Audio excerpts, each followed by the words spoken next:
All right. Welcome, everyone, to the podcast or the YouTube show. If you're listening, it's a podcast. If you're watching, it's on YouTube. And it's probably called Celebrity Josh, unless I come up with a different name. I'm still working on that. And today our guest is Ryan Erwin. And we were just chatting for a minute, and I was like, I guess I should start recording.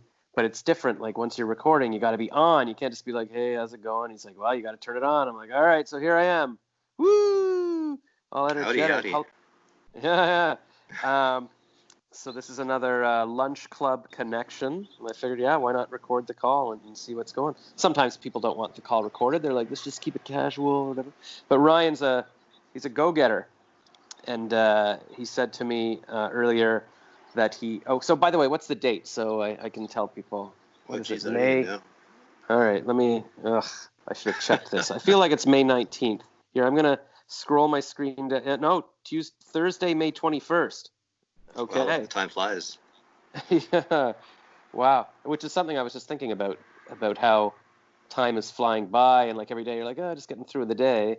But then I'm like, but there's been days in my life, like when I was really young, that it was like the best day of my life. Like I'm in Europe and I meet a girl in Spain and we walk around all day, and then we go night clubbing and we go for a walk at night or whatever. And it's just like this magical thing. And I just wonder, why can't every day be like the best day of your life, full of stuff? Like what? And maybe it's just me, I'm not living the right life, but it's like, some days it's like, I just walk to the grocery store or whatever. So that's a bigger existential question, I guess. But let's introduce our guest. So Ryan Erwin, your bio said, well, it's a long thing. Right now, actually, okay, so for those of you who you can see Ryan is sitting on a porch, and he's in Burnaby, BC, which is outside of Vancouver, and there's some big pine trees. Are those mountains behind you, or is this forest, or what is that? There's mountains back there, yeah. Good Lord. There's, it's beautiful British Columbia.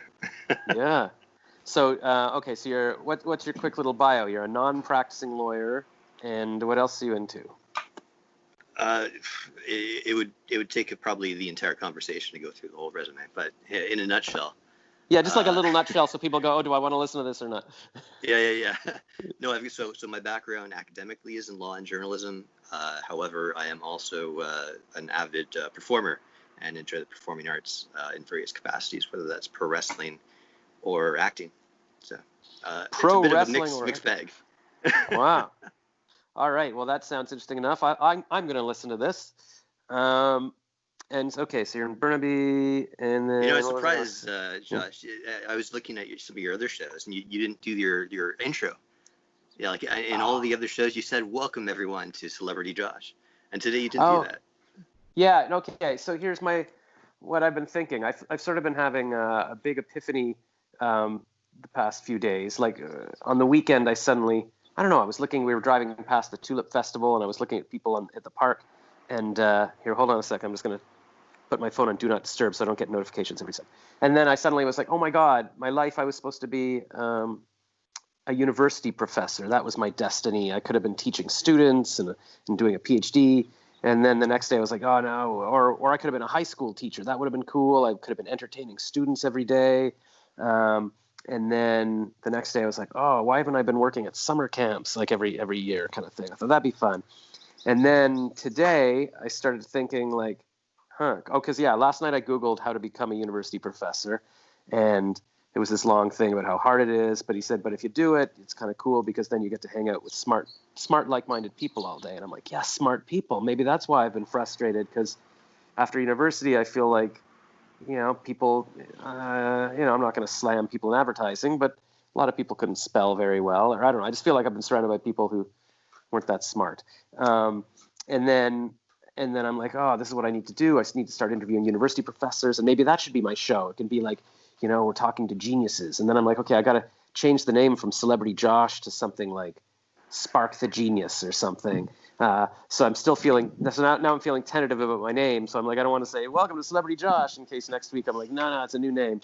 But I guess at this point it's still Celebrity Josh. So let's go back to welcome everyone to Celebrity Josh. And today's guest is Ryan Erwin.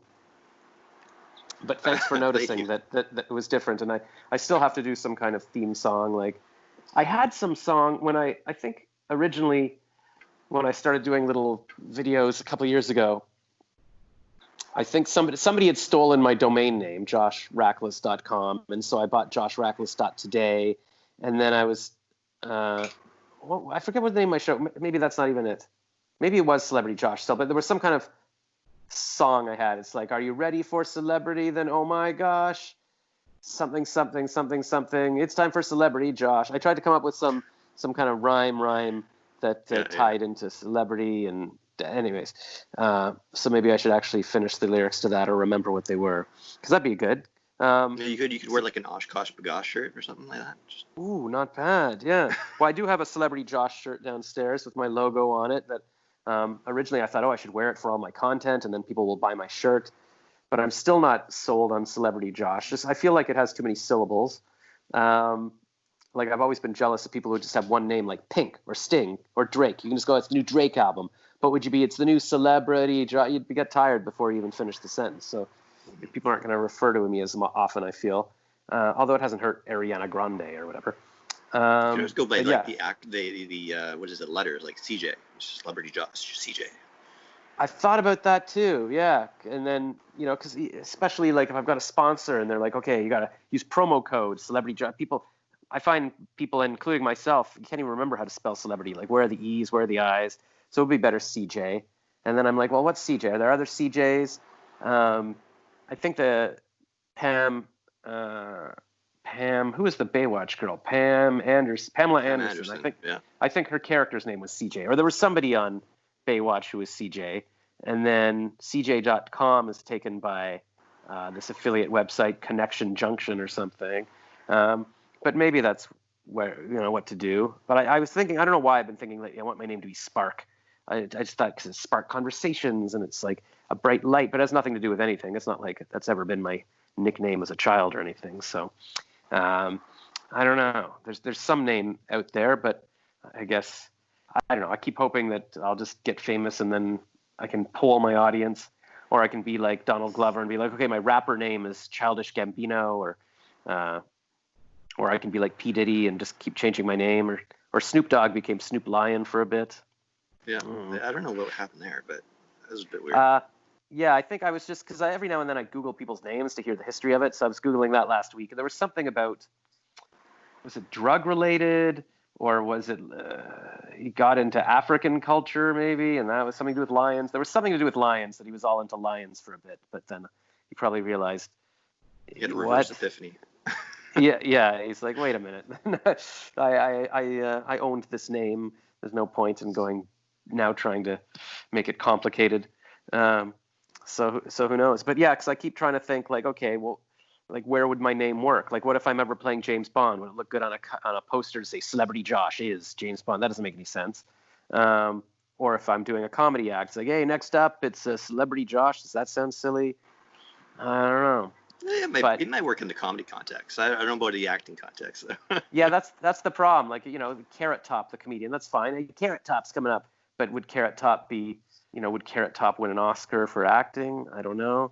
I can't think of a name that applies to everything. But I guess some names, like Madonna, she did some stand-up on Jimmy Fallon recently. It's like, and it still works. But Madonna was her real name. Some people are just lucky, I've realized. Like Cher was kind of the beginning of her real name.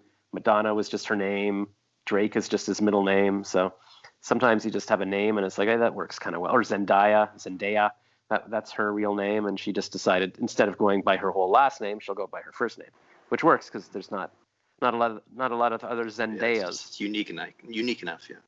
But if you're Josh, there's plenty of neurotic Jewish comedians named Josh. So got to come up with something else. And there's a few Ryans. There's a Ryan Gosling. There's a Ryan Reynolds. But Ryan Stiles. Oh, right. Yeah, I guess we could start going through all the Ryans. I always wonder about names. It seems like if everybody has the same name or so many people, like what's the point of a name? Like why even name people? Like what's the point of the name John if almost everybody's named John? Like, I don't know. So I feel like everybody should have a unique name that nobody else has, but I guess that's hard to come up with. So I don't know. And then everything's taken on Instagram. Every time I'm like, oh, I could make my name Spark. Well, there's an @Spark, even though they're not using it for anything. So, but even Sting doesn't have @Sting. He's official Sting or whatever. It doesn't seem to be hurting his career. So So who knows? I keep hoping. Yeah. Well, I guess but I didn't want to wait to produce content until I finalize my name, because there's no point in that. That's like, when I was young, I'd trying to come up with a band name for years, but I never started the band. So, and then Celebrity Josh I've just been using because Josh Rackless is hard to spell. And then I did a project for work years ago when they said, hey, make a little web video where you're interviewing celebrities and getting them to try this popcorn. And I came up with the name Celebrity Josh because I was a celebrity hunter. And then I was like, hey, I've got that domain. I'll use that for my videos for now. Yeah. So just a quick question on the creation of content, like you're doing the podcasts, and what's the most frustrating part of it? Because I'm not a podcaster myself, so. No, well, I've just started. I think for like at least 10 years I've been researching how to do a podcast. Like I remember I was hearing about Mark Maron's like WTF podcast, and there was a producer in advertising who's like, yeah, we can start a podcast. Let's start. I don't know. Let's go. We'll book the studio time, and we'll get Rogers Cable to sponsor it. And I don't think we ever did it, but with this other producer, Tommy, we recorded the Tommy and Josh show, like some hour and a half of us chatting. I should dig up that file. Then my friend Renee and I recorded something called Reality Chick, where we looked at women's magazines and then gave the guys' perspective of the articles, but we never did anything with that. And then and I would meet with people. I went to podcast conventions in Toronto twice, and I still couldn't figure out technically. I knew how to upload a video to YouTube, but how do you get a podcast onto whatever it was? And nobody could tell me. Right. And I even met with a guy, a comedian who's doing it, and gave me all these notes. I'm like, what are you doing? So finally, a couple of months ago, I just signed up for. Oh yeah, I even took a podcasting class 2 years ago with this guy. So I emailed the podcasting teacher, and I said, what hosting service do you recommend? And he's like, oh, I like Simplecast. I was like, okay. So I finally just signed up, and there's an affiliate link to Simplecast in my description. And then finally I just signed up for Simplecast, paid the $15 or whatever, and just practiced. Okay, let me upload a file. I had just done a video file of me talking about Indiana Jones. I was trying to think of YouTubing things to talk about. So I was like reading the entertainment news. And then I took the file from the audio from that. I'm like, okay, how do I add ID3 tags? How do I get it up on Apple? And even the instructions I was reading were out of date because iTunes has just become Apple Music, so it's not the same anymore. But yeah, so I finally figured it out, and I was like, okay, you upload your MP3, and you have to sign up for all the services, and then it's ready to go. So, and then it was only like, I don't know, 3 weeks ago, I finally decided, how do I interview people? Because like I was saying, or maybe I was saying that to you before that we started recording, but there's things like Squadcast, and there's an affiliate link in my description, that'll record person on each end and then merge it so it sounds like a bit better. But then it doesn't yet have the capability to record the video. And I'm like, I like the video in case it wants to be on YouTube. So I decided, you know what, I'll just do it in Skype. There seems to be an easy record button on my phone, I've discovered. I think it used to be with Skype that you needed some external software, like I had Call Recorder or something on Skype. But now they just have a built-in recorder. So it's like you press the button, you record. And I think the audio is probably fine enough. I think people are used to listening to interviews over the phone or whatever. They can tell. And so the frustrating part, well, I mean, yeah, I guess I just messaged a couple of people on Instagram, and I was like, hey, let's do this. Let's just chat. So I interviewed a singer, and I interviewed an actor. And I was like, okay, we're rolling. I think my plan was to do it every day, and then I find I haven't done it every day. I guess it's been, I don't know, it's tough. It's once I realized that, oh, yeah, you got to spend 20 minutes talking to somebody, and now I'm suddenly being more picky. Well, who do I talk to? Is it somebody that I want to spend the time talking to? And then it does take a while afterwards to, okay, now I've got the file. Okay, I got to make the audio from the Skype thing, and now I got to write my description for YouTube, and then I got to write my description for the ID3 tags, and for the podcast, and then I got to upload the files. And so I've got 2 interviews that I did the past couple of days that I still need to upload, and there was a couple of things, and one of them like, maybe I said too much about my life. I should edit those parts out. And then once you have to start editing, it's like, when am I going to sit down to do it? But really, I should just sit down and do it. Like I'm now become a procrastinator. I'm like, oh yeah, am I going to do that? Because I want to keep up a rhythm. Because I think if you do it every day, people start looking forward to it. I feel like it's like exercise. If you miss a couple of days, you start going, I don't really have to do it anymore, and it just disappears. And I think I need to, because I'm not interviewing like super celebrities or anything yet, so people aren't just going to naturally discover it. So I think you need to keep churning it out every day to get people used to it and go, okay, it's going to show up in feeds, and well, that was a fun one. I'll listen to it tomorrow, and and that's what they say with podcasts too. You need to be consistent, like whether it's every day or every week or whatever. People have to know, okay, I'm going to subscribe and I'm going to look for the same thing with YouTube. Otherwise, they'll just be like, I don't know when it's coming out. I'm not going to be looking for it. And with the things I like the Philip DeFranco show, I look forward to that every day. So it's like I know it's today. Oh, awesome. Yeah, and I used to my routine last year when I was living in my condo would be, I don't know, I'd just make some dinner and I'd stand at the counter and I'd watch his video while I'm eating, and I really enjoy that. And I haven't given myself the time to do that lately because I feel like I don't know, I don't have time to waste or whatever. But he becomes kind of a friend, and yeah, it's because I know it's every day. If it was frustrating, if it was one of those things where I don't know when it's coming out, I'd probably be like, I can't, I just lose interest kind of thing. So yeah, what I need to do. So the reason I'm doing these now is, in my fantasy land, I'm like Mark Maron or Joe Rogan, and Jennifer Lawrence is sitting down with me in my garage, or Robert Downey Jr. is coming by the studio and we're just chatting. And in the meantime, I just want to keep getting out content, and also I feel very lonely all the time, and especially during quarantine, I guess. So it gives me a chance to talk to people, and it gives me a reason to talk to people who maybe I wouldn't be chatting with otherwise.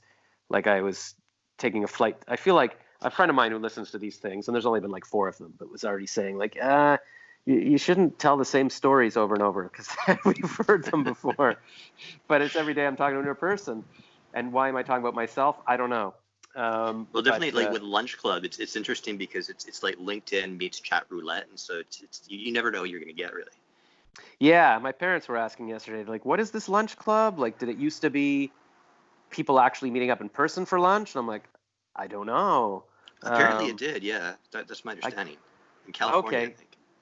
All right, so I guess that makes sense, because otherwise why would it be called Lunch Club? Like, nobody's having lunch, and these are happening at all times of the day.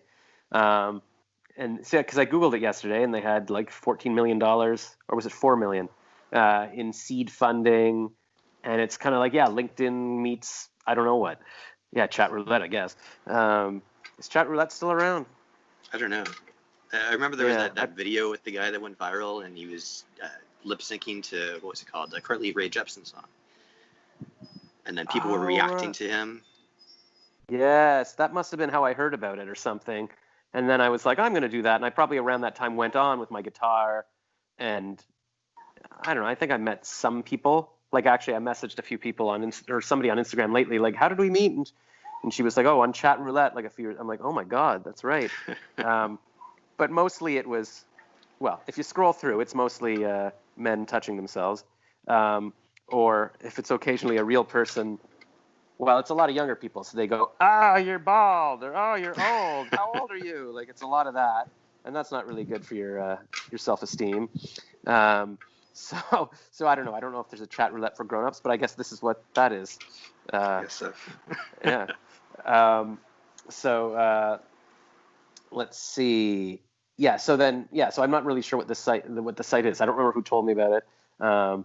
But yeah, I was trying to explain to my parents. It's kind of like LinkedIn. It's networking. It's professional people, and and I actually have been pleasantly surprised, because you never know with any of this stuff. Like I'm subscribing to so many things. Like, join our Zoom call, and actually there's some Zoom call right now that I realized. What is it? PIC, People in Communications in Toronto or something, and they're having a networking meeting, and I'm like, but I got to talk to Ryan. But yeah, the first person I talked to does like social media for Elizabeth Warren, and I'm like, that's kind of cool. And then I've talked to people who work on Broadway and all this stuff. So it definitely is a good thing. And I'll put my maybe I should put my referral link below. I'll put that in the description if people want to sign up for the site. It doesn't cost anything, so I don't know how they're making money, but maybe the person I was talking to yesterday was saying, but maybe that's the kind of thing they think they'll get bought by LinkedIn or Facebook or something. The big cash. Yeah. I don't know. I haven't read their privacy policy. Maybe they're selling our data too. I don't know. That's true. Maybe this is live streaming somewhere right now. Could be. Oh, man. And that's why nobody's visiting my podcast, because they're getting it on Lunch Club, and they're like, this is awesome. And Lunch Club is charging people $10 a month for the Celebrity Josh show. Man. Terrible. Yes, bad. But did you hear Joe Rogan, his deal with Spotify? I did. I heard about that. Yeah, so that's a big deal. I guess people are saying it's a big deal. So I guess with podcasts, like you sign up for Simplecast, affiliate link in description below, and then you sign up for all. Yeah, you fill out little forms, and then it gets sent to Apple and Google and Spotify and all the Streaker, whatever people listen on. And yeah, but apparently he's got like an exclusive deal. Like now he's only going to be on Spotify, so you got to go to Spotify. Although I guess, I mean, how does that make them money? Do people subscribe to Spotify, or are there ads on Spotify? I don't even know how that all works. Maybe there's a Spotify I think premium. their objective is to like get more subscribers to pay money for Spotify in order to access Joe Rogan's show. But do you have to? Isn't Spotify free? I think you can get it free with advertisements. So it's like every, I don't know what it is, 10 minutes you have to listen to an ad. Right. So it's like your podcast listening. Right. So it's like YouTube. You can pay to premium, and then there's no ads. So, and I always think, well, who would do that? But I guess there's enough people that do it, and all you need is a couple million people to go, all right, fine, it's worth the $5 or $10, and now you've got millions of dollars. All right, well, good for him, because that would be kind of, because I've been trying to think of, like what's my goal now? I do lots of little things. I wrote a screenplay that won an award, and I'm like, I got to make changes to that, but I never did. And I did a little stand-up, but I never really pursued that. And so I'm trying to think of what I can do now that I can consistently do every day. And especially now with the pandemic, you couldn't even go to a comedy club if you wanted to. So even Jimmy Kimmel is interviewing people over Skype. So I'm like, this is finally the time to do it, I guess. And hopefully, I don't know. I feel like with these shows, you sort of get to know the person and you like their personality. People listen because they want to hear Joe Rogan's opinion on something. So it's not necessarily, it has to be a show about science or a show about acting or whatever. Just interesting people. So I figured, I should do that, because my dream would be, I don't know. I think I'd be satisfied if I had something like him, where I was getting to talk to interesting people, and then you can do stand up as well. And I guess once you sort of make it big doing something like that, Amy Schumer, you can do stand up, but then she's big doing that, and now she gets her own show. Or now Judd Apatow says, "Here, write a movie, I'll direct," and then you get to act in it. So it all sort of combines into once you're a performer that people are interested in.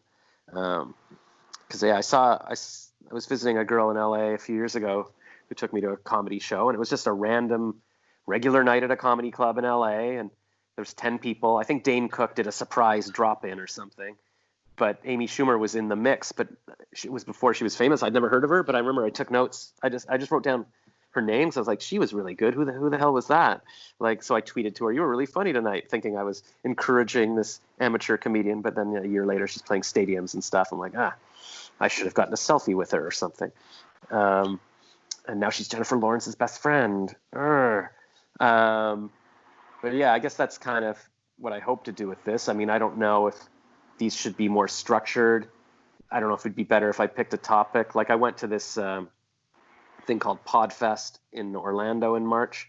There was all these different people giving speeches, and I guess they had a video fest the day before too. So I think the guy who was talking about his shows about golf courses and golf clubs was talking about YouTube, but same kind of thing. Like now he's the most popular, or maybe he does a podcast as well. And now he's the most popular golf course podcast or something. And so he'll get advertisers, like golf courses will advertise with him because they know the audience, people who care about golfing. So that kind of thing seems to make more sense if you're hoping to really get a targeted audience and maybe be able to sponsor it. I definitely feel you need to take, like nowadays, like the future of acting and becoming like a personality, like a public personality, is to take the initiative to create your own stuff, to be the producer, if you will, right? And then build from there. Yeah, I've always said that to people, and it's very important. Yeah, like people are like, I wish I could get cast in something, and I guess obviously it does help. All you need is to get cast in the Hunger Games, and then you're Jennifer Lawrence. But in the meantime, if you can create your own thing, if you can write your own one-man show, the birds are on the porch. It's so cute out there. Or if you, whatever it is, write yourself a movie and shoot it, or at least then you're doing creative stuff and people can see what you're doing and they might discover you. And like I was just doing my Instagram videos a couple of years ago and just posting little things like, Priyanka Chopra is coming to the film festival. I wish she would marry me. And some woman saw that and thought it was funny, and she had an entertainment website, and she hired me to interview celebrities at TIFF. And then at Directors Guild Awards. So you never know who's going to see something and go, hey, that's kind of fun. And I think even for acting or modeling now, like usually agents will say, well, let me see your Instagram. Do you have a following? What's your thing? Or my friend Heather was on Shark Tank, and she was trying to get a deal for her cooking book. And they said, well, how big's your Instagram? Like they want to see that you've got a built-in audience. And it's also just good for your own practice. I mean, why not? Now that you can film with your phone, you just film stuff and do stuff. Like what are you waiting for, kind of thing. So yeah, that's what I figure I'm doing. And I feel like if I'm just, at least every day I can feel like, hey, I did something. I interviewed someone. It's out there. It starts building. I've also started the past week I do a question of the day. I figured like sometimes I do little things like some rant when I'm going for a walk, but I'm like, okay, well, if I ask a specific question every day, just like, hey, everybody, are you late or early for things? I was late for the bank today. It kind of starts a discussion. So I've been posting those in the Jewish singles Facebook groups and nomad singles and redhead appreciation, because I always wanted to marry a redhead. And those genes, I heard. Exactly. I read that if, well, first of all, yeah, redheads are going extinct. And second of all, if two redheads have a baby, it's guaranteed to be a redhead or something. And I'm like, well, come on, then why wouldn't I? But that's really limiting yourself. And now I think I did have a Jewish redhead girlfriend a while ago. I should have, well, but I can't go back. So, yeah, man, I have so many regrets about the past. I'm just trying to keep moving forward here. But yeah, so the questions are doing well. Actually, all the groups are like commenting on my questions and they're asking for more. But it turns out that if you upload videos into too many Facebook groups, Facebook blocks you and says, you've blocked from this behavior for now. I can't even upload a video to my own profile now. I'm like, really? It's been a few days. So I can still upload to my page and then I can share it from the page to a group. So, but now I realize how much time that takes too to be uploading to 50 groups. So I'm hoping enough people will see my previous ones and start to follow me or something. But yeah, so I figure if I can do like at very least a little 3-minute question of the day just to keep it going. Because also I feel like it's important to be consistent on Instagram. If you can post something every day, you'll get a few more followers. People will look for you. And again, I don't know what the end game is, like what the point of having followers on Instagram is. Yeah, and I guess it just makes me feel like I've done something rather than, I didn't put anything out today. So that's kind of what I'm doing with all of that. I was flying to Israel a few years ago, and the girl behind me in the seat looked familiar, and I Googled Leonardo DiCaprio's ex-girlfriend. It was this supermodel Bar Raffaelli, and I just said to myself, because a friend texted me and said, she was just on the Howard Stern show, and I'm like, I need to have a show. Next time, when I get back to Toronto, I got to start some kind of show, and then next time I see somebody I want to talk to, I can be like, here's my card, and you got to come on my show, kind of thing. So I feel like the bigger I can make this, the more, I don't know, the more people might want to come on my show. Yeah, I guess, I've got the famous Ryan Erwin already, so that's not bad. Yeah. Start. Yeah. So you think you think that's all a good idea, the whole podcast and everything? Yeah, I do, and I think this actually doing the lunch club things that's something new. I feel like I don't know, I haven't seen it before, so it's probably it's limited and it's in what like if lunch club blows up, then you're gonna blow up, right? So yeah, it's interesting. Like, and it's not even specifically lunch club interviews. Like the first two I did were just actors and singers I met on Instagram, and then I guess around that time somehow I started doing the lunch club. And then I thought, well, if I'm going to be video chatting with people anyways, I could ask, do you want to record it? So it's kind of like some people are from Lunch Club, some people are from LinkedIn.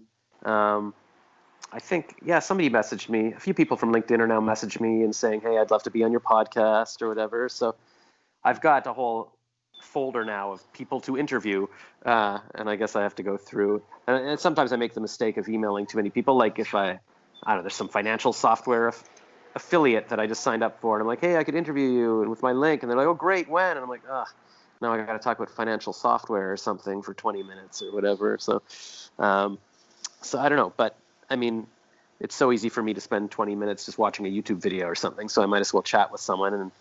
And again, it'd probably be better if these were a bit more focused, like it was a show about actors or what, like, so people who were interested in that. But I don't know, I feel like who knows? I guess I'll find out if there's an audience for just random chats like this, because I think it's kind of fun. Like it's almost, it's just like listening in on somebody's phone call, and if you were going for a walk every day, be like, all right, let's listen to what Celebrity Josh is who's he talking to today. And because I've never actually listened to the Joe Rogan podcast. I'll see clips on YouTube, like it'll be like Joe explains why he's shocked about what Trump did or whatever it is, and so I'll watch that. But I mean, I imagine there must be people who sit and listen to him chat with somebody for 3 hours. And again, I guess you could listen to Elon Musk or like famous people for 3 hours, but I think he talks to, I don't know, maybe, I have no idea. I guess it just keep churning it out and see how it goes. So like what you said, you're a professional wrestler? Yeah, so I'm training as a professional. I started about a year and a half ago. And so like, I mean, I'm in my early 30s. I'm way past my prime in terms of wrestling, but I was like, you know what? It's always been like my teenage dream to be a wrestler. So I'm just going to go for it and probably, break my body doing it. But it's fun. It's fun because, I mean, I don't know, you as an actor, I'm sure you love being, taking on a character, being in front of an audience. Yeah. But it takes that aspect of live theater and then adds on like sport. And I mean, there's choreography involved as well. So, I mean, you could compare it in some ways to dance. When you're up against an opponent, there's like, you've got basically like a leader and a follower, right? You have one person kind of leading the match, or in ballroom, you've got a leader in terms of leading that dance, right? Wow. And then you have to be able to trust your partner, right? Because I mean, one wrong move and you could be paralyzed. So you have to know that how to take the move yourself. You have to protect yourself, but also it's so important to protect your partner and just make sure they don't land on their head, for example, right? Yeah, like is there a wrestling school you're going to, or? Yeah. So there's actually in Vancouver, there's two schools. The one I go to is run by a guy named the Great Kasaki. So he's this Japanese guy, and he's really into comedy wrestling. And they're affiliated with this company called All Star Wrestling. But it's fun. It's fun, and I'm the oldest guy training there, I think, regularly, and most of the other guys are in their early 20s, and they'll be body slammed a few times, and they'll pop back up, and I'm like, all right, I need to take a rest. Yeah, that's frustrating. Well, at least you're a lot younger than me. I keep thinking now it's like what's left for me. I interviewed this actor, I guess he's in his early 30s too, like a couple months ago. He thought I was younger because I look a bit younger than I am, but he's like, oh, at your age, most people would have quit. And like, that's good that you're still trying to make it in acting and stuff. I'm like, thanks very much. So yeah, I guess there's always the next level of, oh, I wish, I'm too old for this kind of thing. And now I'm like, I'm too old to go to summer camp or to be a teacher or whatever. And that's what I just posted about that. Like, I regret not doing all these things in some comment on the founder of Spanx on LinkedIn, but I've got like 30 comments from people who are, saying it's never too late, keep going after your dreams or whatever. And then I keep going, Daniel Craig is older than me. He's playing James Bond. But of course, a lot of this they can do because they started younger. And, Sylvester Stallone can be an action hero because he's been doing it for 50 years. It's not like he would start now. But I guess I just gotta, I don't know. It's very easy to just go, ugh, why didn't I do this when I was 20? Like really sit down and go, okay, did I want to be a wrestler or whatever it is? But yeah, I think you could do it. So that's kind of exciting. You have to know your limits, right? It's like I'm not gonna get in the ring and do some crazy flippy stuff that a lot of the younger guys are doing. Yeah. So I'm gonna have to be really focused on like character-based wrestling. So creating that character, interacting with the audience, and really getting that reaction from the audience, as opposed to trying to get, wow, look at that guy who just did like he flipped 3 times in the air and landed on the other guy. I'm not going to be that guy. So. Yeah, and I think that's what would be more popular with people. Like I've never really watched wrestling. I had friends who were really into wrestling, but I don't remember ever, going, oh, I want to see the guy who's going to do the, the Olympic gymnast move or something. It's more, I remember The Undertaker and his face and the music, and I don't even remember actually seeing any wrestling, like it's just more about the walking in and all those wrestlers, even in the 90s, they all seemed pretty old to me. I don't know. Like, I mean, how old was Hulk Hogan or The Undertaker or any of these people? And I feel like they were all mature, just muscular guys, just knocking on each other around. So I don't know. I think you'll make it. I mean, what would be the next? Like, what happens there? Like, you get recruited, or you audition for wrestling, or like Well, I mean, realistically, there's only a small handful of companies where you can actually make money wrestling. So, like there's more than the WWE. yeah, there's a couple of the companies. There's AEW which is a fairly new company in the U.S., but there's also a big market in Japan. Like, I don't know if you've ever been to Japan, but I've been to Tokyo twice. Yeah.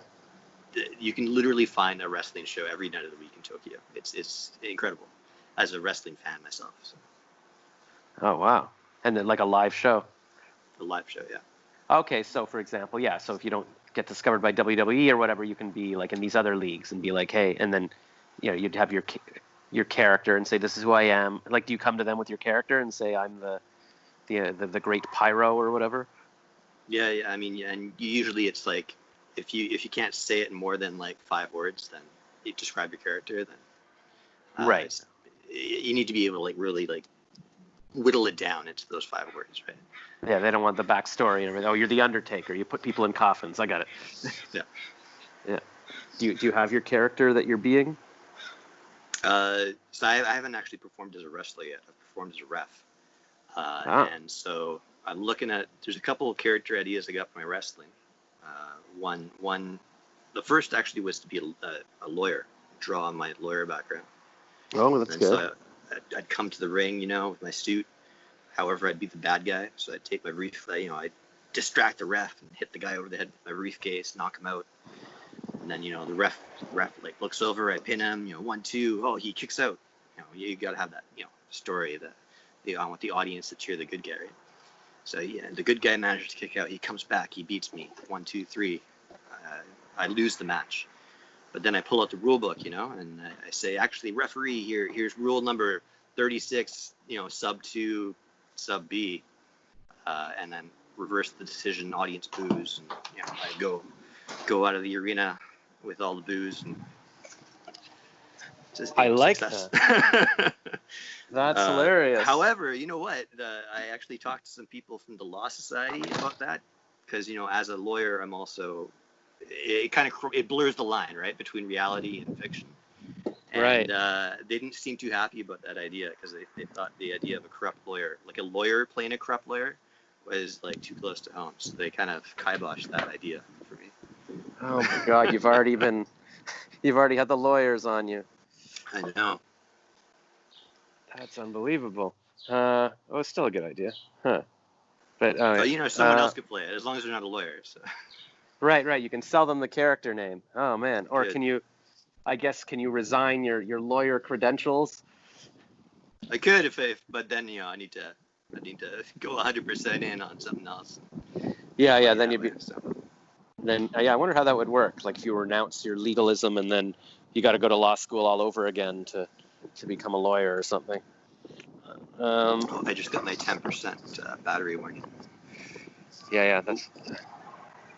That's why I've got a. All right. Well, we can. Yeah. That's why I brought a. I've got a charger here on the porch. I just came outside because I could hear my dad watching a video on on his computer. I'm like, this is annoying me. But if you want, depending on what your schedule looks like, I could always run inside and get my charger. Do a quick pause, or we could just do a quick wrap up. It's really up to you. Huh. Well, yeah, we could chat a bit more because we covered the wrestling, but I think you said you have acting stuff as well.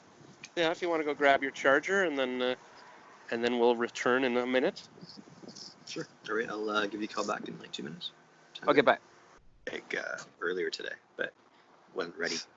So got to have water instead. All right, so I'm recording now, but you were just telling me you wanted to have your beer on the porch. Is that what you're saying? Yeah, I was gonna have a beer with you. I was hoping we could have beer together. Actually, I'm a big craft beer guy. But, that's why I kind of came out on the porch. So I'm like, oh, you said you're gonna be on the porch and having a beer. I better do the beer. But what, you were like gonna brew a beer and it wasn't available? No. Well, I've got to pick up my motorcycle, and I was gonna pick it up before I talked with you. But since I have to go drive my motorcycle after, I figure I probably shouldn't drink. Probably Try to good. be responsible. Right. Okay, so just to inform everyone who's listening, we're back. 40 minutes went by. Ryan called me back right away, but I was sitting there for 15 minutes going, I wonder where he's go. Like, how couldn't find his charger. And then at some point I remembered, oh my God, my do not disturb is on. Which I'll put it on again now. But that meant it wasn't ringing. So then I was like, okay, my dad just came out and said dinner's happening. So I went in to eat, and then we're meeting quick before he has to get his motorcycle in 15 minutes. So that's unfortunate because it's like, what the heck were we talking about? But I had a good little dinner with my family. I informed them what they've been missing. What happened? Actually, I sat down with them and I said, you know what? I think I need to pursue my screenplay again. And my dad's like, what screenplay? Like, he didn't even know I wrote a screenplay. I said, well, I took a college course, like, I don't know, 15 years ago and wrote like a comedy screenplay. And then I finished it at a woman's house or apartment in LA, and she would go to work and I'd write it afterwards or during the day, and then she'd look at it. And then, I entered my first draft into an award show, and then my teacher's like, oh, no, it's just the first draft. You can't enter an award. I'm like, well, I already did. And then it wound up winning this big contest in LA, and I was just thinking, you know what? That's kind of a big thing. Like, there was hundreds of entries from around the world, and this is something I just banged out. I mean, it took like a year or whatever, but I didn't even reread it really. It was just my first draft, and that shows skill. And it's like, and so some producer made a bunch of notes after I sent it. Like he got sent the thing, and I just never. Oh, look, the bird is here. There's the bird with the blue head I always see, and I'm like, God, why did I never pursue that? And it's so easy, I guess, to go, oh yeah, it's a lot of work. I'll do it later or whatever. So just along the theme of you finally saying, you know what, it's my childhood dream to be a wrestler. I'm going to do it. So I mean, it might be too late for me now. I remember my teacher saying, I was saying to her, like, I don't know how old she was, but, I'm like, go to LA. So I'm too old to go to LA now. And I'm like, what does that mean? But now I kind of get it. You kind of feel like, well, my life is set. What am I going to, I don't know. But well, I think it'd be really interesting to like go back and reread your script, reread the notes, and like, I don't know, you might write a whole new draft that looks completely different from what you originally had created. But yeah, well, my mom was saying, process. Yeah, she's like, you might want to update the technology, put in some Zoom calls or some, quarantine or something. Because I don't remember what I would have had the guy do. I mean, I probably had cell phones in there, but maybe not FaceTime or something. But I remember I pitched the idea. There was this girl.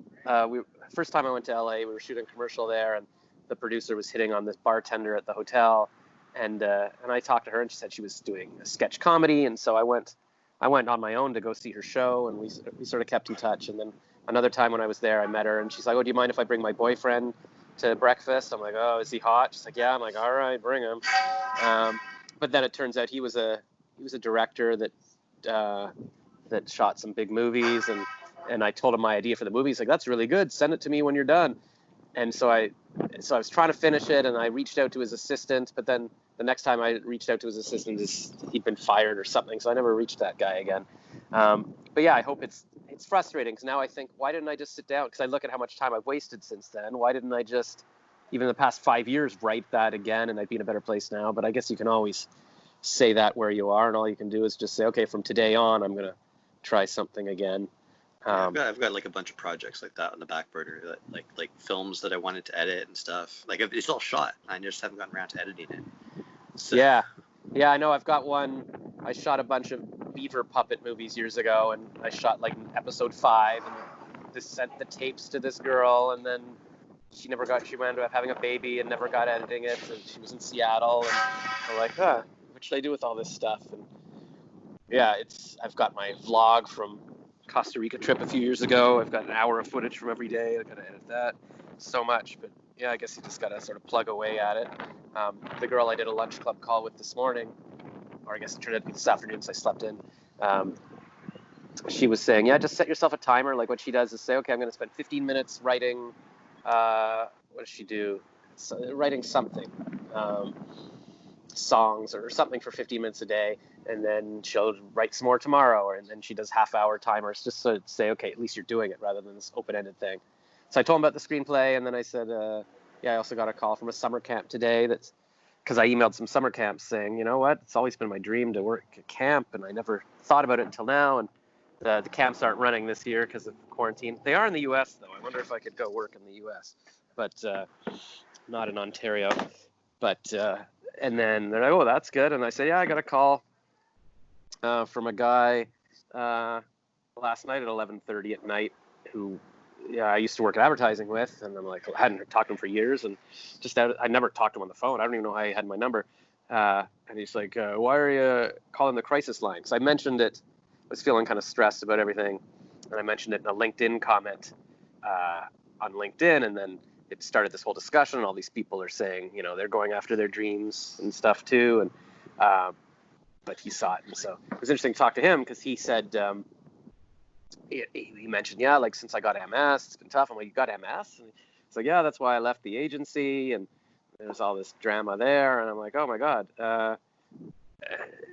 So I mean, people have, like, I guess, people have diseases and stuff. Like, not everybody's got this fairy tale life that you see on Instagram. Like, everybody's dealing with their thing, and I'm sure a lot of people. I just don't want to. It was always my fear. I don't want to not achieve my potential just because it's like, it's like, and thinking, God, what if I could bang out an award-winning screenplay? Or I remember even the first improv class I took when I was like in university, the teacher took me aside after the first 8 weeks and was like, listen, you've got a real gift. I don't say this to people, but you really should pursue this. And it's like, I never did that. I was never in Second City or with Saturday Night Live or whatever. And it's like, I hope I can salvage a bit of that. Like, it's just frustrating. But yeah, I guess for the last bit, because you were telling us about your wrestling, which I feel could have been a whole episode. I mean, that's a pretty crazy thing I've never heard about. And then you were saying you were a lawyer. Oh yeah, and then your law firm doesn't want you, or the legal association doesn't want you pretending to be a lawyer. And then you were saying you do acting as well, or some local plays and stuff. Although more recently, I've been focusing on the wrestling. So that's kind of, I've been creating like this referee persona. I started. So there's also like these offshoot wrestling shows that combine different aspects. So there's like one that combines wrestling and heavy metal. So they'll have like a heavy metal band playing with a wrestling show. There's another one with like burlesque and wrestling. I like that one. For that one, that's a really fun one. And actually, for my referee character, I created a character in drag. So I created a character called Tori Not Tori, and so I dress in full drag, and I'm like a drag referee. So that's quite the show, that one. Multi-layered, yeah, wow. And you've performed this, or this is like thing you're workshop? I've done 2 shows as that character. And how do the shows happen? Is it part of the school? Like the school puts on like school shows, or have you found a wrestling place where you can do the shows? So for that particular one, that's actually run by mainly a few people in the burlesque community, and they've kind of teamed up with some of the people in the wrestling community, and they produce a show together. And so that actually happens every 3 months. They do one of those shows. And is this in Vancouver? In Vancouver, yeah. It was supposed to happen was it last weekend, I believe, but because of the virus, we didn't get to perform. So. Well, maybe you can do like Zoom shows or something. Yeah. And what do you do? Is Burnaby where you live, and then you drive into Vancouver, or? Yeah, it's super close. It's like less than 20 minutes. And is that your home, like sitting on that balcony with the mountains behind you? The family home, yeah. Yeah, so you're staying with your parents for now, or? Yeah. Yeah, me too. I don't have mountains behind me, though. And then, so you went to law school, and then you've just sort of decided that's not really your passion right now, or? Not really. Yeah.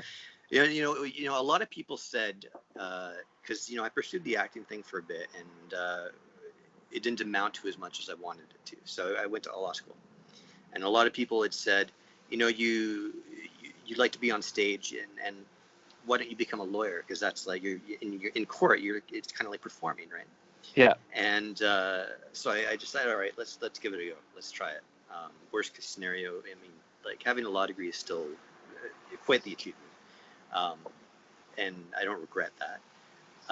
But when you actually get into the practice of law, especially litigation, being in court, I didn't take into account the heavy toll that the adversarial system has on you. So it's like, because in court you're always battling, right? And so when you're working as a lawyer and in litigation, you're constantly like thinking game theory all the time, right?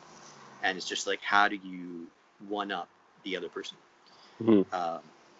Even if you're like negotiating, you're still trying to one up each other. And coming from like a theater background, it's so collaborative. Like everyone's trying to work together, and suddenly I'm put into an atmosphere where it's like just I felt cutthroat, and I needed to like get away from that and like either find some way to work collaboratively within the law, or at the very least like rediscover myself as a performing artist. Yeah, so it's the opposite of improv. Yes, and it's like, no, you're wrong. Yeah. Yeah, it's interesting. I was actually thinking about that the past couple of days too. Like all these things I wish I'd done, or it's like, cause whenever I watch TV and I go, oh, it'd be cool to be a doctor, but then I wonder how much of that is, no, I want to be an actor playing a doctor, or do I want to be a doctor, or do I want to be an actor playing a lawyer on like LA Law or whatever shows I grew up with, or is it that I want to be a lawyer? Or yeah, so it's because I do like because I was working in advertising and there were sort of people around me, but a lot of people I didn't necessarily like.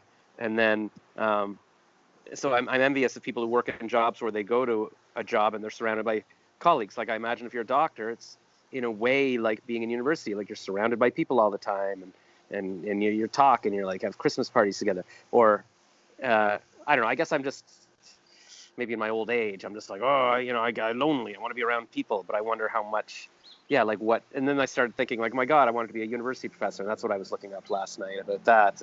And so yeah, I don't even know what my point is. I don't know how much law would be.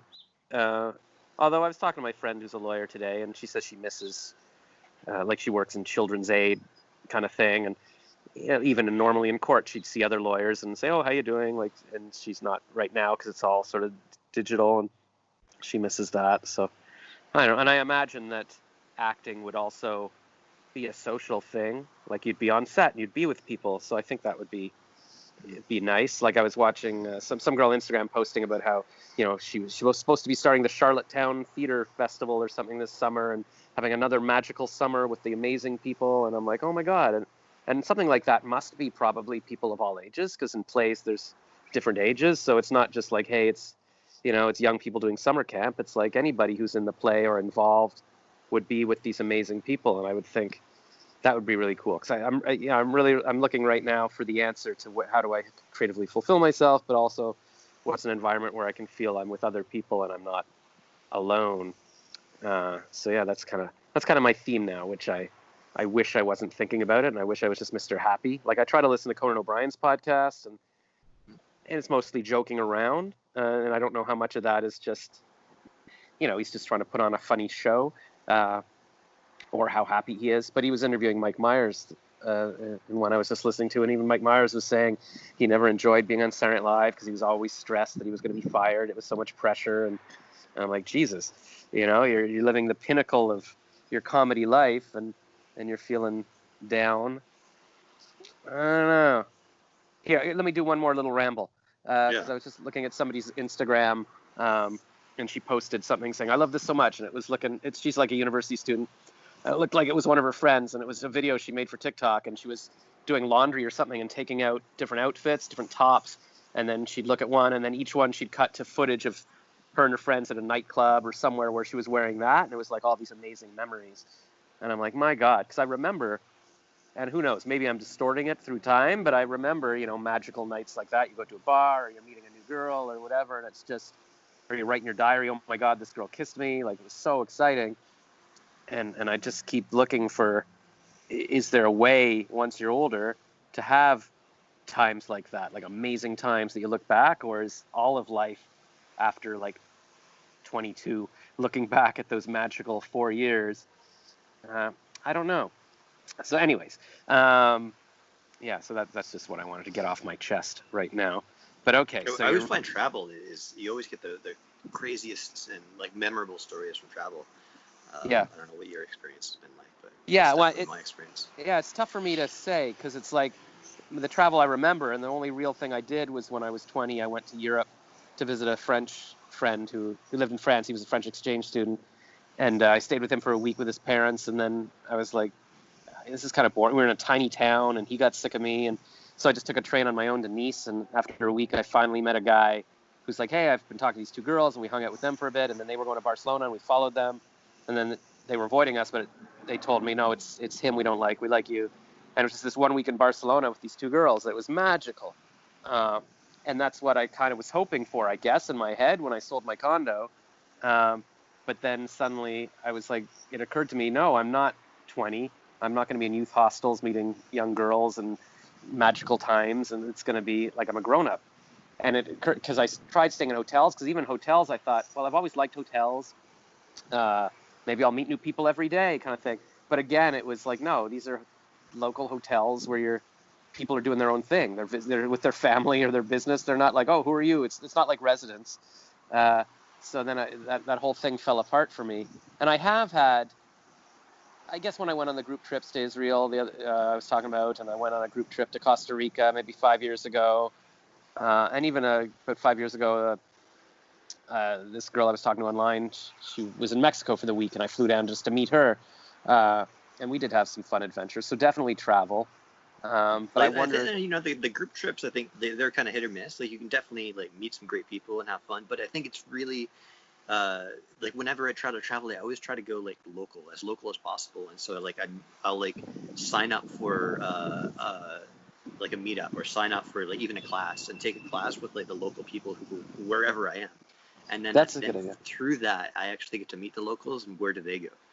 And that's where I really form my like cool connections, right? As opposed to just being with a bunch of tourists who all want to see like the typical tourist things and do the typical tourist stuff, which is kind of boring to me. But yeah, I mean, with the Israel trip, it was organized. It was good, but a lot of it depends on the people you're with. Like it turns out a lot of these people are like, oh, I don't like these people, or you know, I wasn't getting enough sleep, and they said, oh, well, for this 5 a.m. trip to Masada, you'll be able to sleep on the bus, but then people are blasting music, and I'm like, guys, we're supposed to be able to sleep. Like it didn't seem like very nice people. And then even the Costa Rica trip I went on, it's like, I don't know, there's a few people that got mad at me at the beginning because I was filming in the synagogue, my little vlog, and like it's not again, that's against the rules. And then so then for the week I felt kind of bad. So I finally made some friends kind of at the end of the week. But yeah, if you're trapped with a few people that you don't get along with, it's really a bad thing. So yeah, I guess there's different ways to do it. I was looking one at of the things that I love to do is actually like there's a website called ratebeer.com, and it's like kind of Yelp for beer. But I'll message some of the people in wherever the local place I'm going, and I'll say, hey, you want to meet up? And I bring some beer from Vancouver and bring it to them, and I'll meet up with them, and they'll give me some beer from their local place, and then we just have like a sit down and chat, and sometimes you make friends, sometimes maybe you don't like them, but it's just like an hour out of your day, and you get to meet a local person, get like a local flavor of what life is like there. No pun intended. Huh. What kind of, where are you going? Like Thailand, Ireland? Like what kind of places? All over. Most recently, I just came back from Mexico in January. And actually, I did some wrestling training when I was down there. So that was like super cool. Like with the Mexican wrestling mask? Yeah. It's like a totally different style. So. Huh.